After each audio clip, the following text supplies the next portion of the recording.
एक रात माइकल नामक आदमी कसीनो में अपनी शिफ्ट पर जाता है। पिछले 3 महीनों में उसने इस जगह को अपनी हथेली की लकीरों की तरह याद कर लिया। वह कौन सा कैमरा कहाँ है, कौन सा कर्मचारी कब आता है, किसकी क्या आदतें हैं, सब कुछ। यहाँ तक कि वीआईपी क्लाइंट्स की बातें भी उसके कानों तक पहुँचने लगी थी, क्योंकि ये सब सिर्फ नौकरी नहीं था। असल जिंदगी में माइकल एक ठग था जो कसीनो में घुसा ही इसलिए था ताकि अंदर की हर जानकारी इकट्ठी कर सके। 3 महीनों में उसने मशीनों और टेबल्स में छोटे छोटे गैजेट्स लगा दिए थे और आज वो बड़ा खेल खेलने वाला था। पर उसे नहीं पता था कि वो खुद एक प्यादा है। एक नई पहचान के साथ वो कसीनो में घुसता है और फोन से पहला गैजेट एक्टिवेट करता है और कार्ड शफलिंग मशीनें खुद ब खुद कार्ड बाहर फेंकने लगती हैं। दूसरी टेबल पर वो अपने मैग्नेटिक डाइस का इस्तेमाल करता है और फिर आगे बढ़कर एक वीआईपी के कमरे में जाता है जिसकी ड्रिंक में वो पहले ही कुछ मिला चुका था।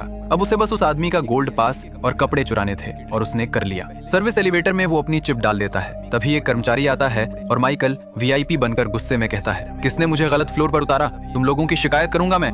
डरा हुआ कर्मचारी उसको ऊपर ले जाने लगता है और तभी माइकल अपने फोन से लाइट और एलिवेटर बंद कर देता है। माहौल तंग, कर्मचारी घबराया हुआ और इसी खलबली में माइकल असली कार्ड बदल देता है। अब वो वीआईपी रूम में लौटता है जहां एलेक्स भी मौजूद है। स्पेशल चश्मे पहनकर वो एक एक कार्ड पढ़ सकता है। खेल शुरू होता है। वो हर राउंड जीतता भी है, हारता भी है, बस इतना कि किसी को शक ना हो। भीड़ एकदम हाइप में और फिर वो सारा पैसा लगा देता है। बाकी खिलाड़ी भी उसी के साथ दांव पर दांव रखते जाते हैं। एक ही बार में करोड़ों जीतने वाला था, लेकिन तभी उसके कार्ड अचानक बदल जाते हैं। माइकल हार जाता है। इतनी प्लानिंग और सब पानी में। तीसरा खिलाड़ी जीत चुका है और कहता है, मैं और नहीं खेलना चाहता। वो पैसे उठाकर निकल जाता है। माइकल को तुरंत शक होता है और वो पीछा करता है। जोर से कहता है, चीटिंग की है तूने, सूटकेस दे। लेकिन अंदर पैसे नहीं, सिर्फ कागज। लाइट झिलमिलाती है और उसका चेहरा बदलने लगता है। वो आदमी तो वो था ही नहीं। तभी पीछे से गार्ड्स उस पर टूट पड़ते हैं। एलेक्स पता नहीं कब गायब हो जाता है। माइकल को कुर्सी से बांध दिया जाता है और एक गार्ड उसकी तरफ बढ़ता है। एक जोरदार मुक्का उसके मुंह पर पड़ता है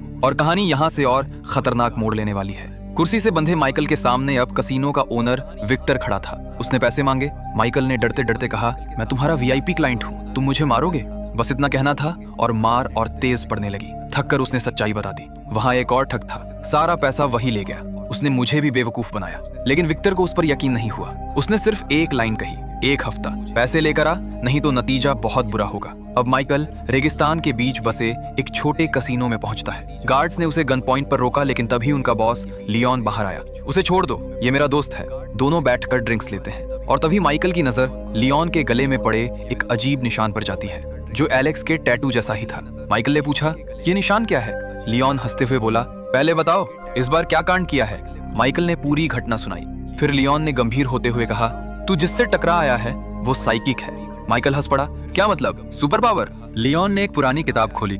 उसमें कुछ महान लोगों की ड्राइंग्स थी। उसने कहा, ये लोग दूसरी दुनिया तक पहुंच रखते हैं जहां यादें, सोच सब आपस में जुड़े हैं। ताकतवर लोग वहां जाकर इस दुनिया की चीजें बदल देते हैं। आम लोग जाते तो हैं पर वापस तभी आते हैं जब कोई उन्हें खींच लाए। माइकल इसे मजाक समझकर हंसता है। लियोन गुस्से में किताब बंद करता है, मजाक नहीं है, एलेक्स को ढूंढ, पैसे वापस ला। दूसरी ओर एलेक्स गॉर्डन नाम के एक आदमी से मिलता है और उसे सारे पैसे दे देता है। गॉर्डन कहता है, मुझे भी उस दूसरी दुनिया में जाना है। एलेक्स मना कर देता है, मैं नहीं चाहता तुम वहां खो जाओ, तुम पर भरोसा है, तुम्हारे साथ बिजनेस मजेदार है। उधर माइकल के दिमाग में एक खतरनाक आइडिया आता है, क्यों ना इन शक्तिशाली लोगों की एक टीम बनाई जाए जो किसी भी कसीनो को लूट सके आसानी से। सबसे पहले वो मिलता है एरिक से, एक अमीर लड़का जो चीजों को दिमाग से हिला सकता है, लेकिन वो काम करना नहीं चाहता।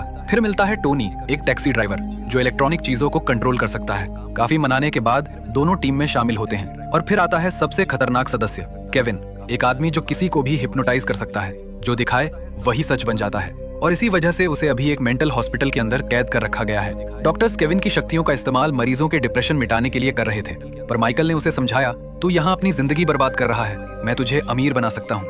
केविन मान गया और जैसे ही वो भागने लगे, नर्स पीछे दौड़ी। एरिक ने अपनी ताकत से चीजें उड़ाकर मरीजों को आपस में भिड़ा दिया, जबकि टोनी ने इलेक्ट्रॉनिक कंट्रोल से एम्बुलेंस और गेट खोल दिया और चारों वहां से बड़ी सफाई से भाग निकले। अगले दिन असली प्रैक्टिस शुरू हुई। कसीनो में हर पावर कैसे काम करेगी। केविन हिप्नोटिज्म संभालेगा, टोनी कैमरों को और एरिक दूसरी दुनिया में जाकर अपने हाथों से डाइस हिलाएगा, जिससे असली दुनिया में डाइस खुद ब खुद हिलेंगे। केविन उस दूसरी दुनिया में बर्फ के बने एक इंसान को कंट्रोल करता और असल दुनिया में लोग उसके बस में आ जाते। टोनी के आसपास दूसरी दुनिया में बिजली का तूफान रहता। जिस भी डिवाइस को हैक करता, उसकी चिप उसी दुनिया में उसके सामने आ जाती। पहला टेस्ट लियोन के कसीनो में हुआ। शुरू में सब कुछ एकदम परफेक्ट, लेकिन फिर गड़बड़ शुरू। केविन ने गलती से एक कर्मचारी को कुछ सेकंड के लिए अंधा कर दिया। कर्मचारी घबरा गया और एक हार चुका आदमी बंदूक निकाल लेता है। बंदूक देखते ही टोनी डर गया और कैमरों में शॉर्ट सर्किट कर दिया। माइकल ने दौड़कर क्लाइंट को रोका और माहौल शांत किया। उसे समझ आया बात करने का कोई सुरक्षित तरीका चाहिए, वरना ये टीम खुद ही फट जाएगी। अगले दिन माइकल एक फ्यूनरल में गया। लोग एक औरत वेरोनिका से मदद मांग रहे थे।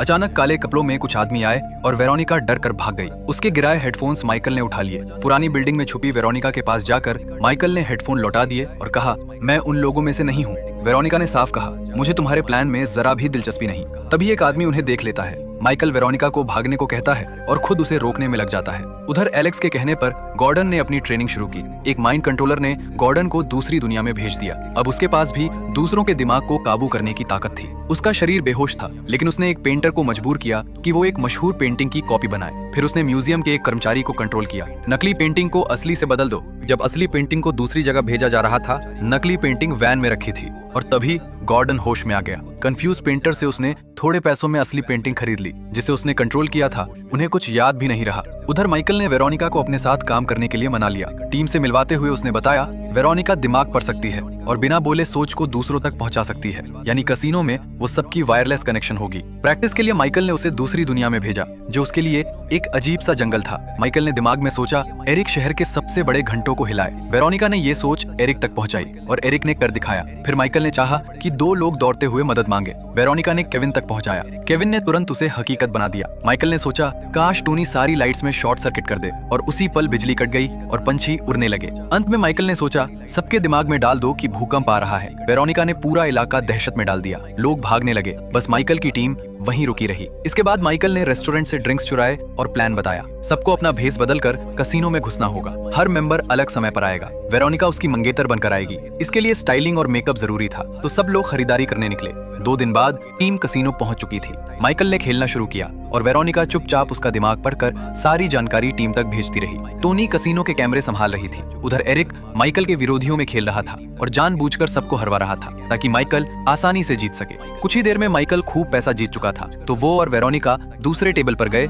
जहां केविन डीलर को कंट्रोल कर रहा था। शुरुआत ठीक रही, लेकिन एरिक ने ज्यादा पी ली। बार बार हार कर वो भड़क गया और मशीनों को सीधे खुद कंट्रोल करके पैसा जीतने लगा। वो वेरोनिका की जगह माइकल से सीधे बात भी करने लगा। टोनी भी एक साथ कई मशीनों को कंट्रोल करने लगा और हर तरफ जैकपॉट फूटने लगे। इससे सिक्योरिटी को शक हो गया और उन्होंने एरिक और टोनी को पकड़ लिया। जब गार्ड्स उन्हें लिफ्ट तक लाए, टीम भी वही थी। केविन ने गार्ड्स को हिप्नोटाइज कर वापस भेज दिया। लिफ्ट में माइकल ने सबको डांट कर समझाया कि अगर पकड़े गए तो ये लोग उन्हें जिंदा नहीं छोड़ेंगे। सबने वादा किया कि अब सिर्फ माइकल जैसा कहेगा वही करेंगे। फिर टीम आखिरी टेबल पर गई। माइकल ने अपने सारे पैसे एक ही दांव पर लगा दिए। केविन डीलर को कंट्रोल कर रहा था और एरिक डाइस को। प्लान बिल्कुल सही चला और माइकल ने एक ही बार में $1 मिलियन जीत लिए। इसके बाद सब बीच पर जाकर जश्न मनाने लगे। वेरोनिका दूर बैठी थी, तो माइकल उससे बात करने गया। कहने लगा कि अगर टीम साथ रहे तो बहुत पैसा कमा सकते हैं, लेकिन वेरोनिका ने मना कर दिया। दोनों के बीच झगड़ा हो गया। उधर एलेक्स ने गॉर्डन से डिनर में कहा कि ट्रेनिंग रद्द करनी पड़ेगी, क्योंकि भरोसेमंद पार्टनर नहीं है। गॉर्डन ने जब माइकल का नाम लिया तो एलेक्स ने बताया कि उसने नई टीम बना ली है। ये सुनकर गॉर्डन नाराज हो गया और बोला कि उन्हें अब कदम उठाना होगा। अगली सुबह टीम कहीं जा रही थी, तभी 2 SUVs ने उनका पीछा किया और रास्ते में रोक लिया। विक्टर अपने आदमियों के साथ उतरा और सबको पकड़कर हाथ बांध दिए। माइकल ने पैसे देने की बात की, लेकिन विक्टर बोला कि उसे उनके पैसों से ज्यादा उनकी शक्तियों में दिलचस्पी है। क्योंकि माइकल के पास कोई शक्ति नहीं थी, उसे पहाड़ी के किनारे ले जाकर गोली मार दी गई और उसका शरीर नीचे गिरा दिया। ये देखकर बाकी सब डर गए और अपनी दूसरी दुनिया में छुप गए। उन्हें पता नहीं था कि ये सब एक चाल थी। माइकल जिंदा था और उसे गॉर्डन के पास ले जाया गया, जो असल में उसका पिता है। गॉर्डन ने माइकल के हाथ खोल दिए। माइकल सदमे में था। उसे समझ आया कि ये सारी चाल उसके अपने पिता ने चली थी। गॉर्डन ने कहा कि 10 साल से तुम मुझे नजरअंदाज कर रहे हो, इसलिए मुझे ऐसा करना पड़ा। बचपन में हम दोनों एक खास दरवाजे का सपना देखते थे और अब मुझे पता है उस दुनिया में कैसे पहुंचना है। कुछ दिन बाद विक्टर के कसीनो में टोनी, केविन और एरिक को जबरदस्ती कर्मचारी बना दिया गया, ताकि क्लाइंट्स को हराया जा सके। एक दिन वे कमरे में लौटे तो बाथरूम में एक प्लम्बर काम करता दिखा, जो कोई और नहीं बल्कि माइकल था। उसने पूछा, वेरोनिका कहाँ है? टीम ने बताया कि विक्टर के लिए काम करने से मना करने के बाद वो कोमा में चली गई, क्योंकि माइकल की मौत देखने के बाद वो अपनी दूसरी दुनिया से बाहर ही नहीं आई। उस रात कसीनो में लाइट्स फ्लिकर हुई और पूरी टीम ने विक्टर को घेर कर कहा कि वे ये काम छोड़ रहे हैं। गार्ड्स ने उन्हें पकड़कर एक स्टोर रूम में बंद कर दिया, लेकिन वहां तैनात नया गार्ड भी भेष बदलकर माइकल ही था। उसने सबको आजाद किया और भागने का प्लान बताया। केविन ने गार्ड को मजबूर किया कि वो अपने कार्ड से लॉक खोले,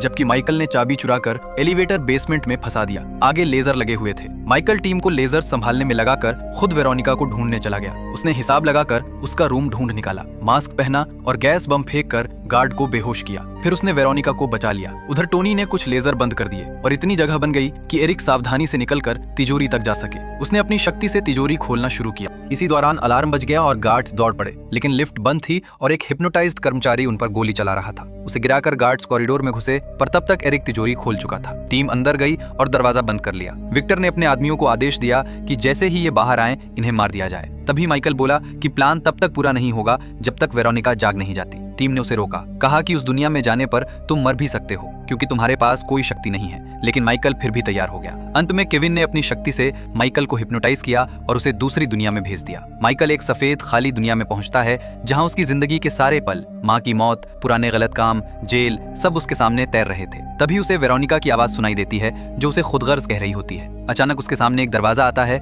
और वो उसके पार चला जाता है। अब वो एक विशाल मैदान में था जहां चारों तरफ अनगिनत दरवाजे और अजीब सा जादुई आसमान था। तभी तेज तूफान उठा। माइकल छुपा, लेकिन तूफान उसे मारने ही वाला था कि उसने हाथ उठाया और पहली बार तूफान उसकी बात मान गया। एक इशारे में उसने पूरा तूफान रोक दिया। अब उसे यकीन था उसके अंदर भी कुछ ताकत है। वो जमीन पर बैठकर अपनी यादों में वेरोनिका को ढूंढने लगा। जमीन फटी और मैदान एक शहर में बदल गया। ऊंची इमारतों के बीच उसने वेरोनिका को देखा, लेकिन उसके चारों तरफ एक अदृश्य फोर्स फील्ड थी जिसे वो तोड़ नहीं पा रहा था। वेरोनिका उसकी आवाज तक नहीं सुन रही थी। माइकल ने दिमाग के जरिए बात पहुंचाने की कोशिश की। शहर टूटने लगा, सब मिट गया और दोनों बारिश के बीच एक खाली मैदान में आ गए। अब वेरोनिका उसकी आवाज सुन सकती थी, बट उसने कहा कि वो असली दुनिया में वापस नहीं जाना चाहती। वहाँ उसका कोई नहीं है। तब माइकल ने उन्हें पहली बार मिलने की याद भेजी, वो पल जो सिर्फ उनका था। वेरोनिका रो पड़ी। उसने माइकल का हाथ पकड़ा। दोनों एक बार फिर दरवाजों वाले मैदान में पहुंच गए। उन्होंने एक दूसरे को चूमा और वेरोनिका एक दरवाजे से वापस असली दुनिया में जाग गई। अब बारी माइकल की थी, लेकिन ये उसका पहला मौका था, इसलिए उसे अपना रास्ता खुद बनाना था।